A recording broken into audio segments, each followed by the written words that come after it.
Patients with polyposis are a fairly rare group actually across the country, but a very significant group if you have it. If they have polyposis, then they have almost 100% risk of getting some type of cancer. The most common is colorectal cancer. Our job really is to help these patients not get cancer.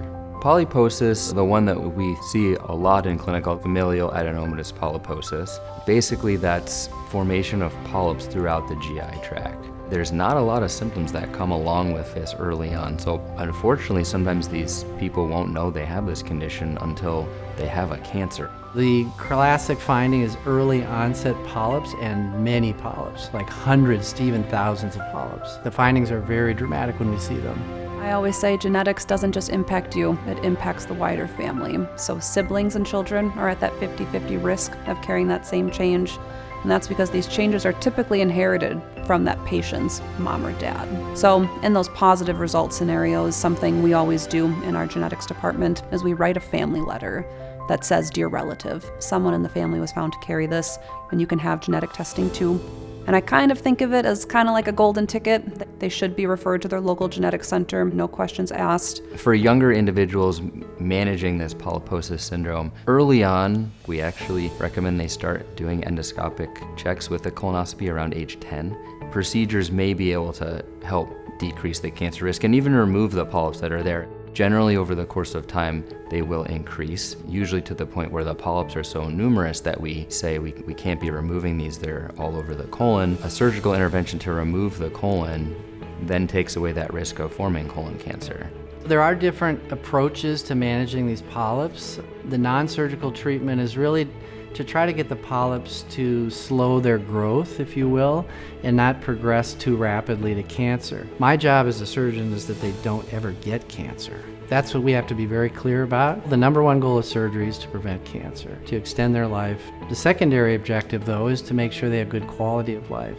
Patients are very concerned about losing parts of their lower intestinal tract. This is where education is very important because we can do surgeries that can help manage the quality of life concerns that they have and balance that with their cancer risk. Our surgeons are excellent, and over the course of time we've been able to develop surgeries where we're able to retrack things and still connect them back together so that there is not need to have a stoma in these patients, particularly if we can remove the colon before cancer is present. Family planning would be something that would be very important for someone who has FAP.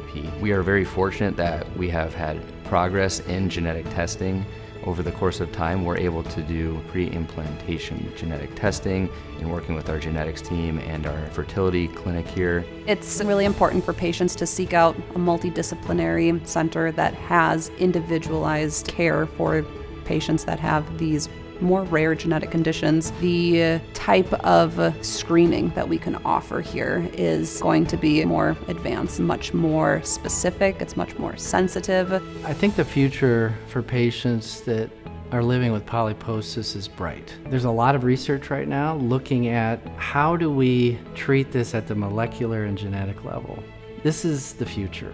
We're trying to use AI to our advantage in patients who have FAP so that we can help better manage their care. The message I would give to patients that have polyposis is to be cared for at a place with an individualized care plan and by a group of experts. And the other thing that matters is experience. And that's one of the other great benefits of Mayo Clinic because we're a destination medical center for these types of patients that are hard to care for in other places.